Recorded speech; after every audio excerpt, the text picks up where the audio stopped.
Self-criticism for me is something that I find to be part of, generally speaking, everyday life. Being both autistic and queer, being self-critical is something that I generally can't avoid.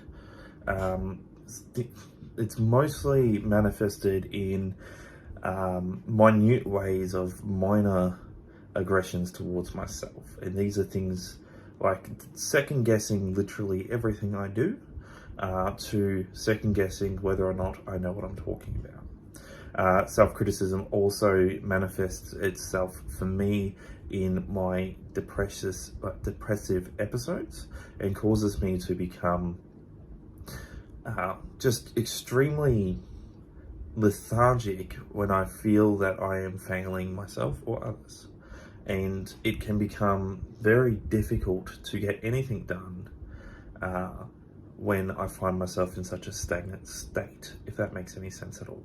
Now, when asked about self-compassion and how that would manifest for me and how that would look in my life, I found it very difficult before I came out as queer. But as a out and proud person, as you were, I find it a bit easier to have self-compassion because I'm no longer suppressing a certain part of who I am. And that is something that has really helped.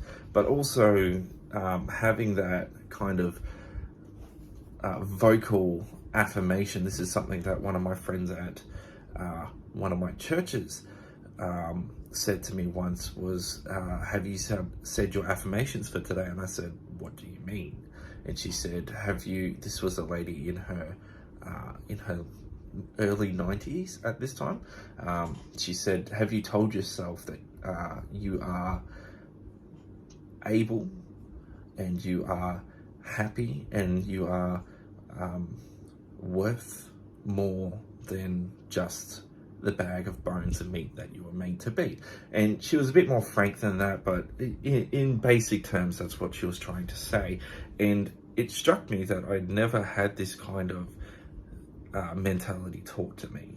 Never had this idea of being positive in my speech towards myself taught to me. Now, as someone who developed things like an eating disorder for a long time, this was something that I think would have helped a lot as a younger person. So I started to work on that with my therapist at the time, on how I could do this without feeling kind of stupid saying things that were positive to me that I didn't truly believe at the time. Now, this was something that did help, and over time that positive language became more useful in times where I did something that I was proud of. I would be more positive and be able to take ownership of something that I did, such as my photography and things like that. And this really did help me in many ways in making sure that I was able to get what needed to be done, because I was less critical of what I was doing, not in the way that I wouldn't be critical in my thought, but less critical in the way that I actually did those activities. And that really did help. So what does self-critical behavior look like for me?